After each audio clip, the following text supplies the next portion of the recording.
Hello students, my exams के इस webinar में आप सभी का स्वागत करता हूं। इस वेबिनार का टॉपिक आपको बहुत पहले से पता है। It's tips and tricks for cracking JEE advanced exam. JEE advanced exam आप जानते हैं, इंडिया ही नहीं वर्ल्ड का सबसे टफेस्ट एग्ज़ाम माना जाता है। अलग अलग प्रिपरेशन स्ट्रेटजीज़ इसके लिए चाहिए होंगे, जिसके लिए हम लोगों ने यहाँ पे कुछ एक्सपर्ट्स अपने साथ एसोसिएट किए हैं जो आपको इससे related important tips and tricks देंगे। सबसे पहले मैं इंट्रोड्यूस करता हूँ। मैं हूँ Rajneesh Kumar, physics subject deal करता हूँ। कोटा के अलग अलग इंस्टीट्यूट्स में करीबन 22 सालों से पढ़ा रहा हूँ। ये मेरे साथ हैं दुर्गेश तिवारी सर, केमिस्ट्री के आइकन माने जाते हैं। लगभग 18-19 साल से ये भी कोटा के अलग अलग इंस्टीट्यूट्स में अपनी सेवाएं प्रदान कर रहे हैं। अजय सर, काफ़ी पॉपुलर नेम, और ये मैथ्स के लीजेंड माने जाते हैं। वापस ये भी 20-22 सालों से कोटा में ही अपने सर्विसेज प्रोवाइड कर रहे हैं। इस माई एग्ज़ाम के जो वेबिनार है उसमें जो पॉइंट्स, जो स्ट्रेटजीज़ हम डिस्कस करने वाले हैं वो पॉइंट्स ये हैं। सबसे पहला, एक्सपर्ट स्ट्रेटजी के बारे में हम अपनी तरफ से आपको कुछ ऐसे टिप्स देने की कोशिश करेंगे जो एग्ज़ाम्स को क्रैक करने में और अच्छे रैंक लाने में आपको हेल्प करेगा। दूसरा इंपॉर्टेंट पॉइंट है how to produce top rank. केवल आपको सिलेक्ट ही नहीं होना है, एक अच्छे रैंक से भी सिलेक्ट होना है। तो अच्छा रैंक लाने के लिए क्या इंपॉर्टेंट अप्रोच होना चाहिए, उसके बारे में हम चर्चा करेंगे। इन सभी को प्राप्त करने के लिए, इस गोल को प्राप्त करने के लिए सबसे इम्पॉर्टेंट पार्ट जो आता है वो है टाइम मैनेजमेंट का। कैसे आप बचे हुए जो 60 दिन हैं उसको कैसे आप मैनेज करें, साथ ही साथ एग्ज़ाम के दिन आप टाइम को कैसे मैनेज करें, इस पर हम कुछ चर्चा करेंगे। जो कॉमन मिस्टेक्स हैं, लगभग सभी बच्चे जेई मेंस में क्वालिफाई अच्छे नंबरों से कर जाते हैं, एडवांस आते आते कुछ ना कुछ ऐसी गलतियां करते हैं जिसकी वजह से उनका सिलेक्शन रह जाता है। वो कॉमन मिस्टेक्स क्या हैं वो हमारे एक्सपर्ट्स आपको ज़रूर गाइड करेंगे उसको एक तो आइडेंटिफाई करने में और साथ ही साथ उससे उभरने में। जेई एडवांस्ड एग्ज़ाम जो है वो हर साल अपना पैटर्न कुछ ना कुछ चेंज करके देता है। तो इस साल हम प्रेडिक्ट करने की भी कोशिश करेंगे कि कैसा पैटर्न होना चाहिए जेई एडवांस का। साथ ही साथ अलग अलग जो एग्ज़ाम पैटर्न्स अब तक आए हुए हैं उन पर हम डिटेल डिस्क्रिप्शन करेंगे, इसमें डिटेल डिस्कशन करेंगे इसमें। लास्ट एग्ज़ाम वाले दिन आपको किन बातों का ध्यान रखना चाहिए। ये तो आप प्रिपरेशन के दौरान तो आप जो कर रहे हैं वो कर ही रहे हैं, लास्ट दिन भी उतना ही सिग्निफिकेंट होता है, इसीलिए उस दिन के बारे में भी हम लोग इस वेबिनार में चर्चा करने वाले हैं। आइए डीटी सर, अजय सर, शुरुआत करते हैं हम लोग वेबिनार का। सबसे पहले हम बात करते हैं एक्सपर्ट स्ट्रैटेजी की। एक्सपर्ट्स में हमारे दुर्गेश सर से बढ़िया एक्सपर्ट आपको नहीं मिलेगा। दुर्गेश सर, कुछ बच्चों को गाइड कीजिए, कैसे स्ट्रैटेजी रहनी चाहिए आपके अनुसार। Thank you Rajish sir. बच्चों, जब स्ट्रेटेजी की बात आती है कि कौन सी स्ट्रेटेजी है जो जेई एडवांस में काम करेगी, तो उसमें सबसे इम्पोर्टेंट चीज होती है थ्योरी रिवीजन। आप जो भी चैप्टर कंप्लीट कर रहे हैं, सबसे पहले उसका थ्योरी कवर करिए। उस थ्योरी में जितने भी कंसेप्ट हैं सबको डिटेल में पढ़ना है, डिटेल में एनालाइज करना है, क्योंकि जेई एडवांस जो एग्जाम है वो बेसिकली एनालिसिस बेस्ड एग्जाम है। मतलब ऐसा क्वेश्चन नहीं आएगा कि जस्ट थ्योरी आपसे सीधा पूछ लेगा, उस थ्योरी के एप्लीकेशंस आपको देखने को मिलेंगे वहां पर। तो हर कंसेप्ट को डीपली आपको एनालाइज करना है, अच्छे से प्रिपेयर करना है। आप कोई भी चीज छोड़ के नहीं जा सकते जब आप जेई एडवांस की बात कर रहे हैं। दूसरी खास बात कि पर्टिकुलर ऐसे पॉइंट, पर्टिकुलर ऐसे फॉर्मूलाज, इक्वेशंस जो आपको बाद में भी जरूरत पड़ सकती है, उनको आप हाईलाइट करके रखेंगे, जिससे लास्ट मोमेंट पर आप उनको फिर से देख पाए।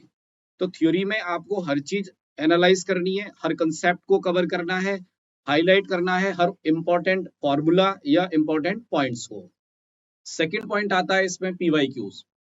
पीवाईक्यू जो भी हैं, लास्ट 10 इयर्स के पीवाईक्यूज आपको सॉल्व करने हैं, प्रॉपर सॉल्व करना है हर क्वेश्चन को। सॉल्व करने के बाद ऐसे क्वेश्चंस जो आपसे फर्स्ट टाइम अटेम्प्ट नहीं हो पाए उनको मार्क करके रखना है। आप क्वेश्चन मार्क करके रखेंगे, नेक्स्ट टाइम फिर से आपको उन क्वेश्चनों को अटेम्प्ट करना है।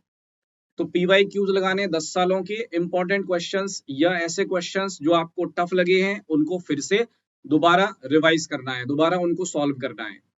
तीसरी बात आती है इसमें स्टैंडर्ड क्वेश्चंस। पीवाईक्यूज के साथ साथ में आपको कुछ नए क्वेश्चन भी सॉल्व करने पड़ेंगे जो कि जेई एडवांस रिलेवेंट होने चाहिए। अब यहाँ सबसे बड़ी दिक्कत ये आती है कि कौन सा क्वेश्चन जेई एडवांस रिलेवेंट है नहीं है, ये मैं कैसे पता करूंगा। तो बच्चों इसी चीज के लिए हमने एक प्रोग्राम रन किया है, मेरिट प्रोग्राम। मेरिट क्या है बेसिकली? तो my exams rank improvement through test, यानी कुछ पर्टिकुलर टेस्ट हमने डिजाइन किए हैं जो कि जेई एडवांस की जस्ट रिप्लिका हैं, यानी जेई एडवांस जैसे पेपर ही आपको वहां पर देखने को मिलेंगे। तो वैसे क्वेश्चंस आप सॉल्व करके आसानी से अपना जो स्कोर है उसको बढ़ा सकते हैं, अपना कॉन्फिडेंस जो है उसको हाई रख सकते हैं। तीसरी चीज आती है बच्चों मॉक टेस्ट। मॉक टेस्ट आपको हर 5 से 7 दिन में एक टेस्ट जरूर देना है।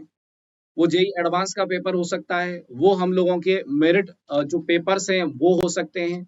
जो भी आपको उचित लगे, जो आपको लगता हो कि यार जेई एडवांस के पेपर मैं बना चुका हूँ, पीवाईक्यूज बहुत बार सॉल्व कर चुका हूँ, कुछ फ्रेश क्वेश्चंस मेरे को चाहिए, कुछ नया होना चाहिए जहां मैं अपने आप को टेस्ट कर सकूं, तो उसके लिए बेस्ट है हमारा मेरिट प्रोग्राम। सर बच्चों को इस समय अपने स्क्रीन पे मेरिट का शेड्यूल दिख रहा होगा, जी तो इसमें मैं बता दूं, ऐड ऑन कर दूं आपके सामने। इसमें कुल 6 पार्ट टेस्ट और 4 पार्ट टेस्ट और 6 फुल टेस्ट क्या रखा है सर हम लोगों ने? 4 पार्ट टेस्ट और 6 फुल टेस्ट इसमें रखा है हम लोगों ने, जिसका शेड्यूल आपके स्क्रीन पर डिस्प्ले हो रहा है। इसमें बिल्कुल ये एडवांस से रेलेवेंट क्वेश्चन जैसे सर बोल रहे थे जी वैसे दिया हुआ है। जी। तो बच्चों थ्योरी रिवीजन करना है, मॉक टेस्ट देने हैं, स्टैंडर्ड क्वेश्चन बनाने हैं, जो क्वेश्चन आपको टफ लग रहा है उसको फिर से सॉल्व करना है।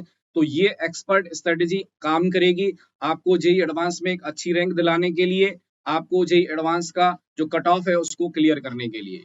बहुत धन्यवाद दुर्गेश सर, एकदम एक्सपर्ट स्ट्रेटजी जैसा ही लगा सब कुछ।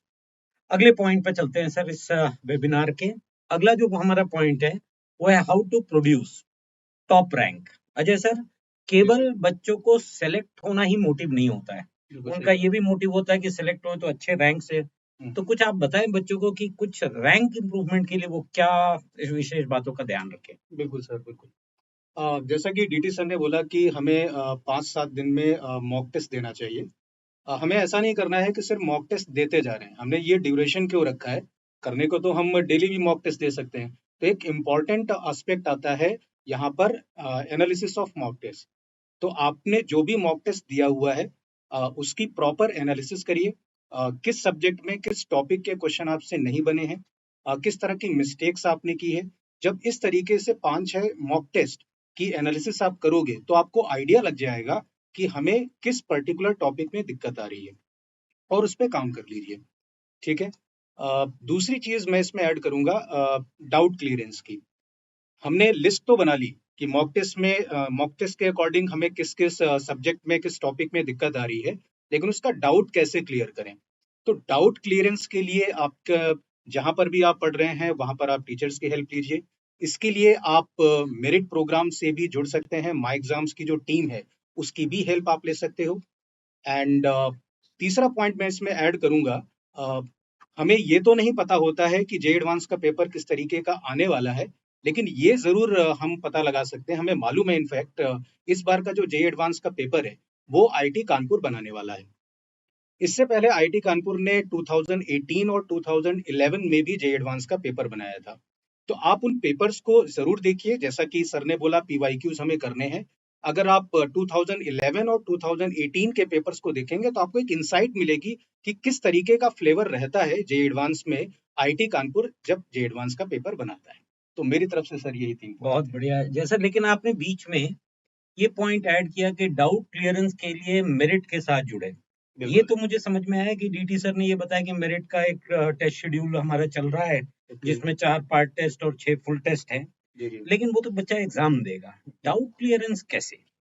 डाउट क्लियरेंस के लिए हम लोगों ने एक व्हाट्सएप ग्रुप बना रखा है। उस व्हाट्सएप ग्रुप में बच्चा ज्वाइन कर सकता है। उसमें वो अपना डाउट पोस्ट करेगा और उसका डाउट वहां पर क्लियर हो जाएगा। हमारे एक्सपर्ट्स उसमें टीचर्स बिल्कुल, उस उसमें ग्रुप में एडेड हैं। उसमें बहुत सारे एक्सपर्ट टीचर्स जुड़े हुए हैं। बहुत अच्छा सर, ये तो वाकई बच्चों के लिए काफी हेल्पफुल रहेगा, क्योंकि मैंने देखा है कि एक बार जब जेई मेंस हो जाता है उसके बाद वो जिस भी इंस्टीट्यूट में पढ़ाई कर रहे हैं हम्म, वो लोग तो अपना मान लेते हैं कि हमारा कर्तव्य पूरा हुआ। उसके बाद बच्चे मारे मारे फिरते हैं कि कहाँ पे डाउट क्लियरेंस किया जाए। तो ये मेरिट का शेड्यूल जो है वो वाकई बच्चों के लिए काफी helpful हेल्पफुल है ना। ठीक है सर, हम इस वेबिनार के तीसरे टॉपिक पे चलते हैं सर। तीसरा जो टॉपिक है हमारे इस वेबिनार का वो है टाइम मैनेजमेंट। ये मेरे ख्याल से एक बड़ा ही इम्पोर्टेंट मुद्दा है जो बच्चों को खास करके इन लास्ट के दिनों में बहुत स्ट्रेस देता है कि कैसे टाइम मैनेज करें। तो कुछ पॉइंट्स हम लोगों ने टाइम मैनेजमेंट पे यहाँ पे लिख रखा है, आप देखेंगे तो आप खुद को रिलेट भी कर पाएंगे। सबसे पहला है स्टडी शेड्यूल। स्टडी शेड्यूल में क्या होना चाहिए या कैसे आपको पढ़ाई करनी चाहिए। सबसे पहली बात कि आपने मान लेते हैं कि डिसाइड किया अब लास्ट के 60 दिन बचे हुए हैं और 60 दिन में हम मोटा मोटा अंदाजा लगाएं तो फिजिक्स में करीबन 30 चैप्टर मान ले, 25 चैप्टर मान ले, मैथ्स में मान लेते हैं 22 चैप्टर हैं और केमिस्ट्री में टोटल मिलाकर मैं मान लेता हूँ 25 चैप्टर है। तो कुल आपको 60 दिन में कुल लगभग 70-75 चैप्टर आपको करने हैं। तो जायज है कि आपको पर चैप्टर जो टाइम मिल रहा है वो एक दिन से भी कम का मिल रहा है। तो बस उन्हीं पॉइंट्स को आप इन एक दिन में कवर कर सकते हैं जो वाकई आपको पहले राउंड में तकलीफ दिया है। बिल्कुल। जैसे डीटी सर ने कहा था कि एक बार जो क्वेश्चन पहली बार में नहीं बनता है वो अगली बार भी दिक्कत देता है, वैसे ही मैंने देखा है कि जो कंसेप्ट एक बार में नहीं समझ में आया है वो आगे भी दिक्कत देता है। तो अब लास्ट के दिनों में हो सकता है कि आपको उन कंसेप्ट को एक बार वापस देख लेना चाहिए और टाइम बाउंडेड देखना चाहिए। दूसरा इंपॉर्टेंट पॉइंट है सर इसमें प्रायोरिटी ऑफ इंपॉर्टेंट टॉपिक्स। ये बड़ा सिग्निफिकेंट पॉइंट है सर, क्योंकि पिछले एग्जाम्स के पेपर्स के पैटर्न को देखते हुए लगभग ये आइडिया लग जाता है कि जेई एडवांस जनरली इस टॉपिक से ज्यादा क्वेश्चन पूछता है या इस टॉपिक से। मैंने ये नोटिस किया है कि लॉज ऑफ मोशन फिजिक्स में बड़ा ही इंटरेस्टिंग टॉपिक है, बच्चों को बहुत मजा आता है, लेकिन जेई एडवांस उस पर ध्यान नहीं देता है। वो तो एंड में जाकर रोटेशन और फ्लूइड से क्वेश्चन पूछता है जहां बच्चा थक जाता है। तो अगर बच्चा ये आइडेंटिफाई कर पाए कि जेई एडवांस के ये टॉपिक्स हैं जिससे ज्यादा क्वेश्चन पूछे जाते हैं, उन पर ही ज्यादा अगर फोकस करें तो मेरे ख्याल से वो बेटर स्कोरिंग के पोजीशन में रहेगा। तो आप जरूर ये प्रीवियस ईयर के क्वेश्चन जब आप सॉल्व करते हैं तो ये जरूर आइडेंटिफाई करने की कोशिश करें तीनों ही सब्जेक्ट्स में कि कौन से टॉपिक इंपॉर्टेंट है। तीसरा पॉइंट अगर बच्चों आप देख रहे होंगे इस पे लिखा हुआ biological clock setting. JEE advance के पेपर 2 सिटिंग्स में होते हैं, 9 to 12 एंड 2 to 5। लास्ट के 15-20 दिन पहले ये आपको आपके टीचर्स ने भी जरूर कहा होगा और ये इतने सारे टीचर्स रिपीट करते हैं, मतलब कुछ ना कुछ तो इसमें इम्पोर्टेंट होगा। क्योंकि जनरली हमारी आदत होती है कई बार कि हम दोपहर में 1-2 घंटे का नैप लेते हैं अगर, और वो टाइमिंग अगर 2 से 5 के बीच का है तो फिर आपका बॉडी क्लॉक भी वैसे ही सेटअप हो जाएगा। तो कम से कम 15-20 दिन पहले से आप ऐसा एक शेड्यूल ही बना लें कि 9 से 12 और 2 से 5 के बीच में ही मैं मॉक टेस्ट दूंगा या दूंगी, ताकि आपको उस पैटर्न में आपको ढलने का मौका मिल जाए। वही अगला पॉइंट भी लिख रखा है अगर आप देखेंगे तो मॉक टेस्ट टाइमिंग। तो मॉक टेस्ट एक तो आप मॉक टेस्ट तो दे ही, जैसे सर ने कहा, या तो आप कोई प्रीवियस ईयर का क्वेश्चन दें या मेरिट का फुल फॉर्म है my exams rank improvement test, है ना। तो उसके अकॉर्डिंग ये रैंक इम्प्रूव करने के लिए बनाया गया।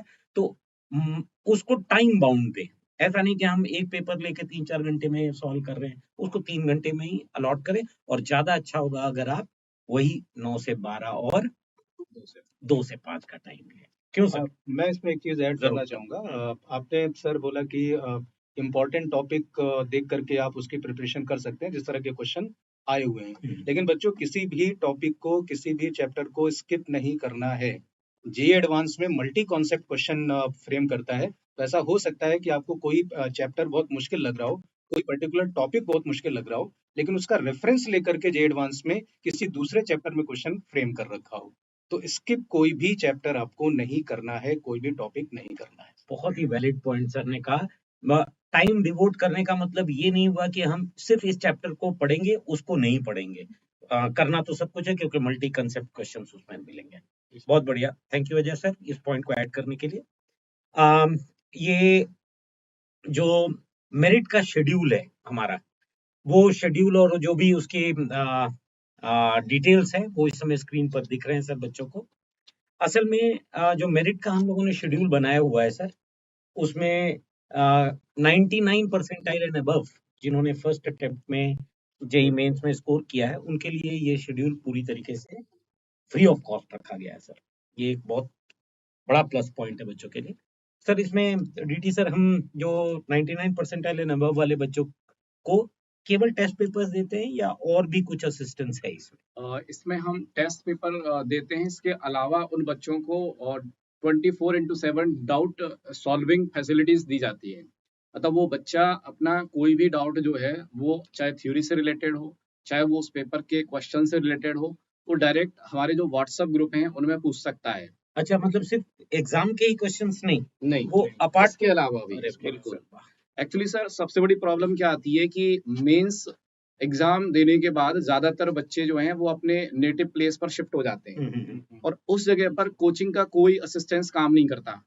बच्चे को डाउट आ रहा है लेकिन वो किससे पूछे, टीचर मोबाइल पर डाउट नहीं बताते और कोई फैसिलिटी है नहीं। तो इसी चीज को दिमाग में रखते हुए वो बच्चे जो कि मेंस में अच्छा कर चुके हैं और एडवांस में अच्छा कर सकते हैं, उनको दिमाग में रखते हुए हमने ये प्रोग्राम स्टार्ट किया है और ये बहुत बेनिफिशियल है उन बच्चों के लिए जो कि अपने घर पर स्टडी कर रहे हैं, जिनको डाउट सॉल्व करने के लिए कोई और मीडियम अवेलेबल नहीं है। एक चीज और मैं ऐड करना चाहूंगा, मेरिट प्रोग्राम की आपने सर बात की। बच्चों की हेल्प के लिए सिर्फ जैसे कि पहले बताया सर ने कि हमारे इसमें 6 पार्ट टेस्ट हैं और सॉरी 4 पार्ट टेस्ट हैं और 6 हमारे पास में फुल टेस्ट है। इनके बीच में कुछ फिलर पेपर भी हम लोगों ने रखे हुए तो हैं। वही मैं पूछने जा रहा था सर, इतने से काम चल जाएगा क्या बच्चों का? ओके, तो वो टोटल 18 पेपर्स हैं।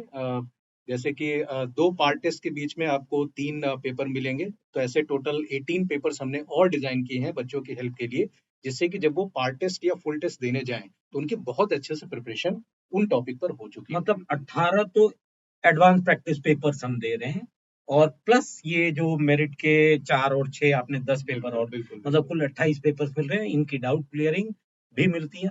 अच्छा सर, ये तो पॉइंट हो गया 99 परसेंटाइल एंड अबव वाले बच्चों के लिए, इनके लिए तो सब कुछ फ्री ऑफ कॉस्ट है। बिल्कुल। लेकिन अगर मान लेते हैं बच्चा 99 परसेंटाइल के नीचे है और वो हमें ज्वाइन करना चाहता है, तो कॉस्ट कैसा, बहुत हैवी है या नॉमिनल सा कॉस्ट है? बहुत नॉमिनल सा कॉस्ट है, 1000 रुपीज पे करके आप वो ग्रुप ज्वाइन कर सकते हैं और वहाँ ये सारी फैसिलिटीज आपको मिलेंगी। तो ये तो बहुत ही वाजिब और अच्छा पॉइंट है। ठीक है सर, हम वेबिनार के अगले सेक्शन पे चलते हैं। अगला जो हमारा पॉइंट है सर, उसमें हम डिस्कस करने वाले हैं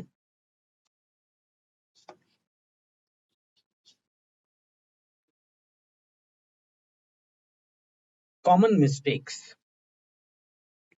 जो बच्चों को अवॉइड करना चाहिए। डीटी सर, ये जनरली देखा गया कि बच्चे, कई ऐसे बच्चे होते हैं, मैंने देखा है कि जेई मेंस तो अच्छे खासे नंबर से क्वालिफाई कर जाते हैं, पर एडवांस में कुछ ऐसी मेजर गलतियां करते हैं जिसकी वजह से वहां पे जाके अटक जाती है गाड़ी। जी सर, एक्चुअली कई बच्चे इनकम्प्लीट सिलेबस के साथ जेई एडवांस में अपियर हो रहे होते हैं। बेसिकली मेंस और एडवांस का सिलेबस अलग है। कई चैप्टर्स ऐसे हैं हर सब्जेक्ट में जो कि मेंस में इंक्लूड हैं लेकिन एडवांस में नहीं है। कुछ चैप्टर ऐसे हैं जो कि मेंस में नहीं है बट एडवांस में इंक्लूड है। तो बच्चों, सबसे पहली चीज तो ये है कि आपको एक बार कंप्लीट सिलेबस को देखना है कि सिलेबस में कौन कौन सा चैप्टर है जो मेंस में नहीं था लेकिन एडवांस में है। तो उन चैप्टर्स पर आपको फोकस करना है। जेई एडवांस एक ऐसा एग्जाम है जिसमें क्वेश्चन कहीं से भी आ सकता है। लास्ट 5 साल में अगर किसी टॉपिक को जेई एडवांस ने कवर नहीं किया है, इसका मतलब ये बिल्कुल नहीं है कि इस साल वो टॉपिक नहीं आएगा। हो सकता है उस टॉपिक का ही वेटेज सबसे ज्यादा आपको मिले। तो जब आप जेई एडवांस क्रैक करने की सोच रहे हैं, जब आपने ऊपर सोचा है, आपके जो टारगेट है वो अबव लेवल है, तो फिर उस केस में ये बनता है कि आप हार्ड वर्क करें। यानी कि आपको हर टॉपिक कवर करना है, सिलेबस आपका कंप्लीट होना ही चाहिए, तभी आपको जेई एडवांस के बारे में सोचना चाहिए। इनकम्प्लीट सिलेबस के साथ में जेई एडवांस में selection and top rank produce करना मुश्किल काम है, यानी कि ऐसा होना लगभग असंभव सी चीज है। तो सिलेबस पूरा करेंगे। दूसरी खास बात, आपको प्रॉपर नंबर ऑफ टेस्ट देने हैं। यानी हमने जो बात की थी, मिनिमम 5 से 7 दिन में एक मॉक टेस्ट आपका जरूर होना चाहिए। इससे ज्यादा आप देना चाहें दे सकते हैं, क्योंकि हर स्टूडेंट की प्रिपरेशन अलग होती है। कुछ स्टूडेंट्स ऐसे हैं जिन्होंने मेंस के टाइम पर ही अपना सिलेबस कंप्लीट कर लिया था, उन बच्चों को ज्यादा प्रैक्टिस की रिक्वायरमेंट है। हो सकता है वो 5 दिन में 2 टेस्ट दें और वो कंफर्टेबल फील करें। कोई बच्चा ऐसा है जिसका सिलेबस पहले से कंप्लीट नहीं है, उसे थ्योरी भी कंप्लीट करनी है, कुछ नए चैप्टर ऐड ऑन करने हैं, तो उन बच्चों के लिए 5 से 7 दिन में एक टेस्ट काफी है। यानी कि सफिशिएंट नंबर ऑफ टेस्ट देना जरूरी है। बिना टेस्ट की प्रैक्टिस किए, बिना रिलेवेंट क्वेश्चन सॉल्व किए जेई एडवांस में जाकर पेपर सॉल्व करना बहुत मुश्किल टास्क है। यानी कि आपको मॉक टेस्ट भी देने हैं।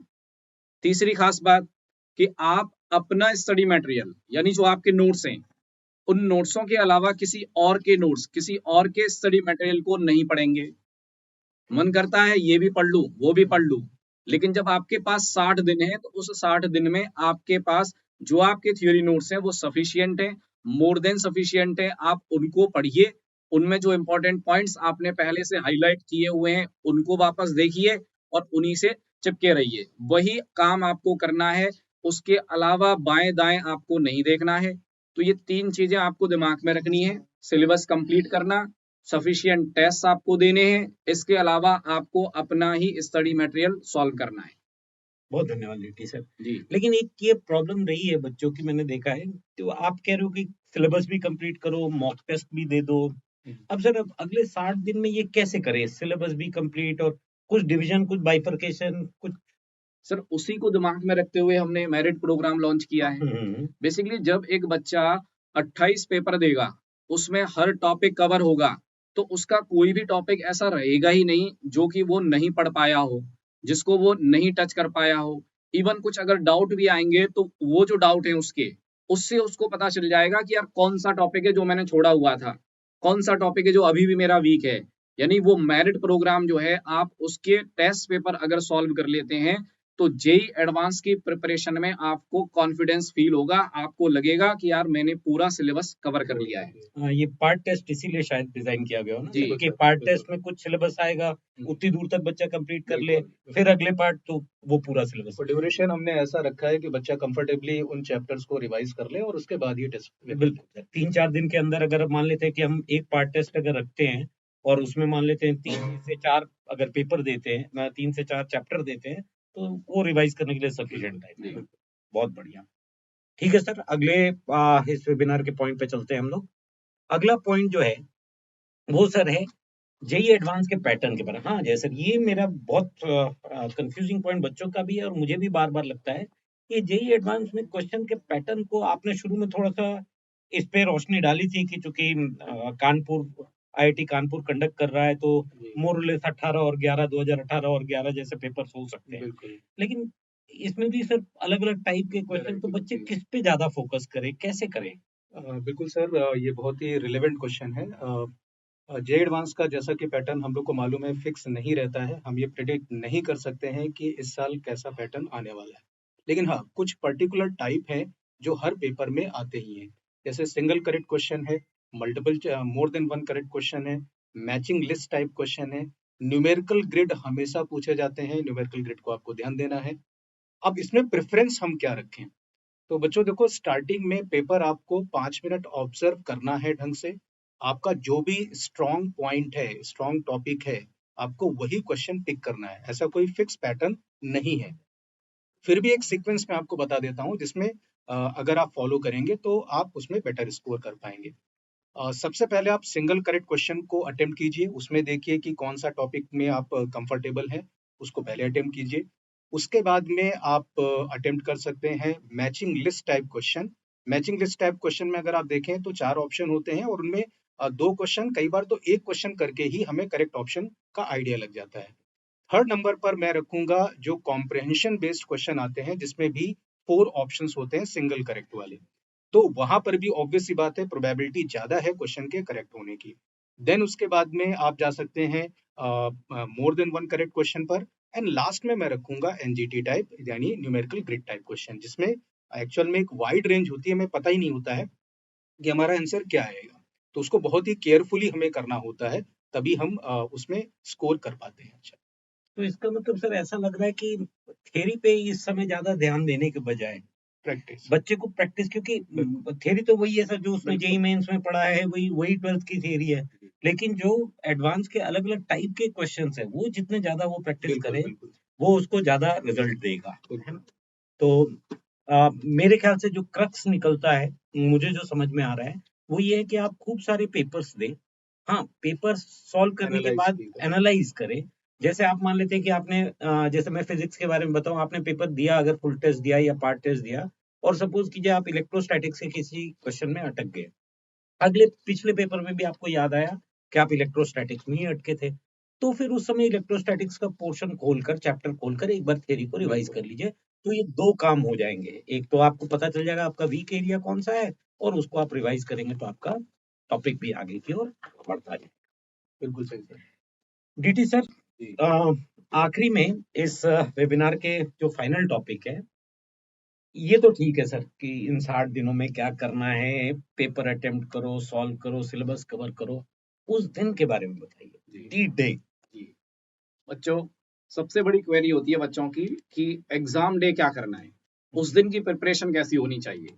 भाई सिंपल सी बात है, बारात की तैयारियां बहुत दिन पहले चालू हो जाती है, लेकिन जिस दिन शादी है उस दिन का अलग ही मतलब एक रोमांच होता है कि भाई आज कैसे करना है, आज क्या करना है अपन को।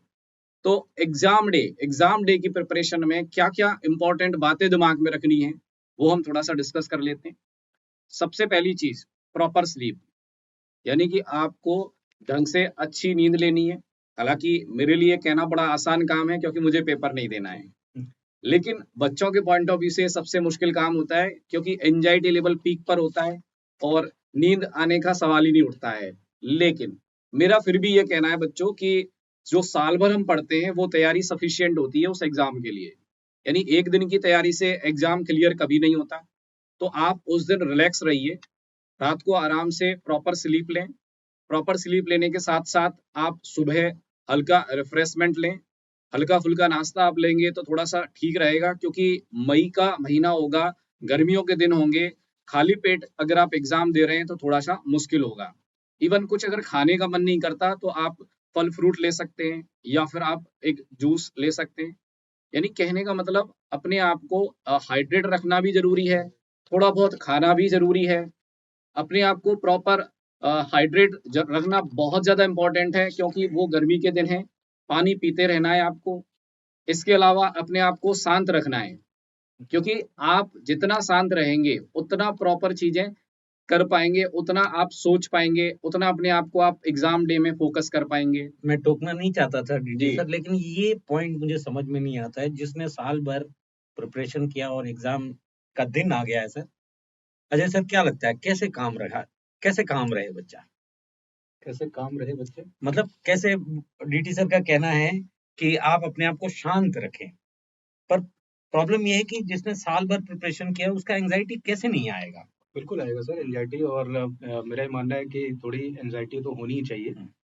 एंजाइटी उसे ही नहीं हो सकती जिसने प्रिपरेशन की ही नहीं है। जी जिसने प्रिपरेशन की है ईमानदारी से, तो उसको थोड़ी एंजाइटी होनी तो बनती है। जी बच्चों, जब मैच स्टार्ट होता है तो मैच की पहली बॉल पर एंजाइटी लेवल पीक पर होता है। यानी वो बल्लेबाज जो पहली बॉल फेस करने वाला है उसके दिमाग में हजारों क्वेश्चन आते हैं, बॉल कैसे आएगी, कहाँ बॉल कैसी होगी, कैसे मुझे खेलना है। लेकिन जब वो 2-3 बॉल खेल लेता है उसको समझ पिच का आइडिया लग जाता है। बिल्कुल वैसे ही जेई एग्जाम जब आप देने जा रहे हैं तो आपको क्या करना है, शांत होकर सबसे पहले पेपर पर एक नजर डालनी है। बिल्कुल क्वेश्चन सॉल्व नहीं करने, आपको पेपर पढ़ना है। पहले ये देखना है कि इनमें से कौन सा क्वेश्चन है जो फेमिलियर है, जिस क्वेश्चन को मैं बहुत बार सॉल्व कर चुका हूं, जो मैं प्रॉपर सॉल्व कर लूंगा। ऐसे क्वेश्चन आपको ढूंढने हैं, उन क्वेश्चनों को सॉल्व करना है। जैसे ही पेपर में 1 या 2 क्वेश्चन आपको ऐसे मिलेंगे, अपने आप आपको कॉन्फिडेंस फील होने लगेगा। आप आपका जो एंजाइटी लेवल है वो ऑटोमेटिक एडजस्ट होने लगेगा, आप अपने आप ही शांत होने लगेंगे। यानी आपको पेपर में कुछ क्वेश्चन ढूंढने हैं जो आपके लिए फेमिलियर हैं, जो पार्ट ऐसा है कि आप आपका स्ट्रॉन्ग जोन है। तो उस स्ट्रॉन्ग जोन से कुछ क्वेश्चन आपको सॉल्व करने हैं, जिससे आपको थोड़ा सा शांति महसूस हो, आपको अपने ऊपर कॉन्फिडेंस फील होने लगे। मतलब आप ये कह रहे हो कि एंजाइटी तो होगी बिल्कुल लेकिन कोशिश करना है कुछ ऐसे रास्ते निकाले जी कि जिससे वो काम रह जी सके। जी, कंट्रोल करना है बच्चों उसको। ठीक है सर। दूसरी खास बात कि आप पेपर 1 जब दे लें, तो उस पेपर को अपने साथ वाले कलीग्स के साथ डिस्कस नहीं करना है। पेपर सबका अच्छा ही होता है, वो तो आंसर की बताती है कितना अच्छा हुआ। तो बच्चों ये बात दिमाग में रखनी है, पेपर को डिस्कस नहीं करना है, पेपर कैसा हुआ है वो हम बाद में देखेंगे। हमको बस अब ये देखना है कि सेकंड पेपर की प्रिपरेशन कैसे करनी है, उस पेपर के लिए मेंटली अपने आप को कैसे प्रिपेयर करना है, बीच में जो गैप है उसको कैसे यूज करना है। तो ये थोड़ा सा दिमाग में रखेंगे आप। दूसरी खास बात, कई बार ऐसा होगा कि जेई एडवांस का पेपर 1 टफ होगा, पेपर 1 टफ होगा, आपको लगेगा मुझसे कुछ नहीं हुआ, तो यार पेपर 2 देने का फायदा क्या है। रिसेंट ईयर की स्टडी ये कहती है कि पेपर 1 के कंपैरिजन में पेपर 2 आसान आता है। जेई एडवांस आपके दिमाग के साथ खेलता है, उसको आपको डराना होता है। 2,20,000 बच्चों में से उसको 20,000 बच्चे सेलेक्ट करने हैं, यानी 2 लाख बच्चों को रिजेक्ट करना है। तो रिजेक्शन कैसे होगा, डरा के होगा। तो आपको पेपर 1 पहले टफ मिलेगा, इसीलिए मिलेगा कि आधे बच्चे पेपर देने ही ना आए। तो ये काम नहीं करना है, पेपर 2 जरूर देना है, पेपर 1 भी देना है। तो ये बात ध्यान रखेंगे बच्चों। दूसरी खास बात, किसी क्वेश्चन के साथ जूझना नहीं है, ईगो पर नहीं लेना है मुझे हर क्वेश्चन सॉल्व करना है। मुझे क्वेश्चन पढ़ना है, अगर फील आता है कि हाँ ऐसा क्वेश्चन मैं बना चुका हूँ, पहले मेरे से ऐसे क्वेश्चन हो चुके हैं, तो वही क्वेश्चन को अटेम्प्ट करना है। जेई एडवांस में बहुत क्वेश्चन है जो आपको आसानी से बन जाएंगे, लेकिन आपको प्रॉपर उनको ढूंढना पड़ेगा पहले।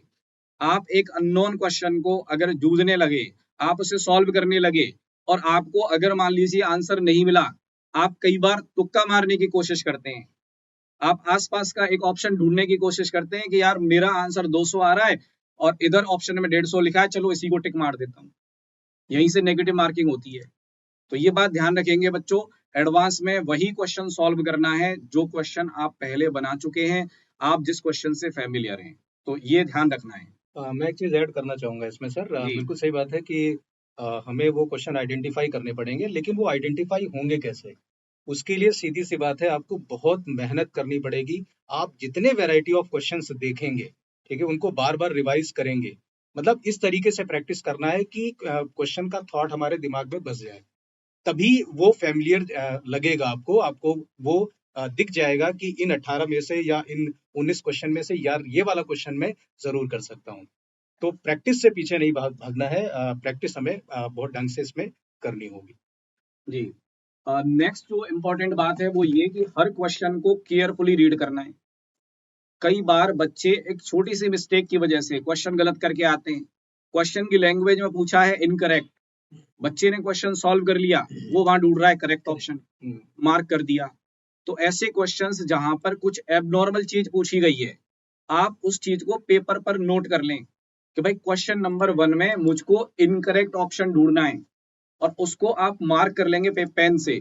2-3 बार आप उसको जब मार्क करेंगे, आपके दिमाग में सेट हो जाएगा इस क्वेश्चन में मुझको इनकरेक्ट ऑप्शन ढूंढना है या करेक्ट ऑप्शन ढूंढना है।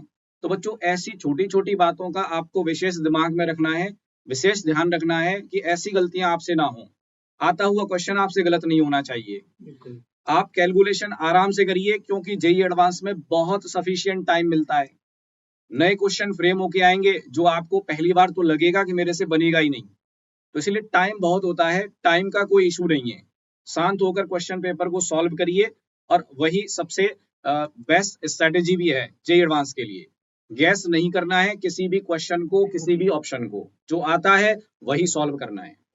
जी सर। क्योंकि ये देखा गया कि जेई एडवांस में क्वालिफाई करने के लिए, मतलब मैं रैंकर्स की बात छोड़ दूं अगर, तो बहुत ज्यादा क्वेश्चंस उसको सॉल्व होने चाहिए ऐसा जरूरी नहीं है। जी वो अगर ध्यान से मल्टीपल करेक्ट के 1-2 क्वेश्चंस, एससीक्यू के 1-2 क्वेश्चंस निकाल ले कॉलम में, और 1-2 निकल ही जाते हैं। क्यों सर? बिल्कुल सर। है ना? मैं एक चीज ऐड करूंगा, इसमें इंस्ट्रक्शन को बहुत केयरफुली पढ़ना होता है। जैसे कि more than one correct type question आता है, और एक आता है one and more than one correct. तो वो भी थोड़ा सा ध्यान से आपको देखना पड़ेगा। अगर one and more than one correct है तो उसमें सिंगल करेक्ट ऑप्शन भी हो सकता है। कई बार बच्चा उसको मोर देन वन करेक्ट मान करके जबरदस्ती सोचता रहता है कि इसमें एक से ज्यादा ऑप्शन करेक्ट होंगे। जी तो जेई एडवांस का मतलब जो टफनेस लेवल बढ़ाने का तरीका है जी वो क्वेश्चन के साथ साथ मुझे लगता है कि वो जो इंस्ट्रक्शंस देते हैं बिल्कुल बिल्कुल। वो एक एड ऑन फैक्टर होता है। डेसिमल में, इंटीजर में एक 0 to 9 वाले, एक डेसिमल प्लेसेस के साथ वाले, तो अलग अलग तरह के जो क्वेश्चन है वो बिना प्रैक्टिस के तो मेरे ख्याल से संभव ही नहीं है बच्चा उसको कोप अप कर सके। इसीलिए हम लोग मतलब मेन जो एम्फेसाइज कर रहे थे बार बार कि आप क्वेश्चन पेपर सॉल्व करें। नंबर ऑफ क्वेश्चंस जो आप सॉल्व कर रहे हैं वो काफी होने चाहिए, सफिशिएंट होने चाहिए जेई एडवांस के लिए, वो बहुत जरूरी है। थैंक यू डीटी सर, बच्चों को अच्छी तरीके से गाइड करने के लिए। तो बच्चों, इस वेबिनार को यहीं पर हम लोग एंड करते हैं। आई होप आप लोगों को इस वेबिनार से बहुत फ़ायदा मिलेगा अगर आप इसके एक एक पॉइंट को ढंग से समझेंगे और उसे अप्लाई करने की कोशिश करेंगे। इस तरह के और भी वेबिनार हम माई एग्ज़ाम चैनल पर आगे लाते रहेंगे। थैंक यू बच्चों। Thank you.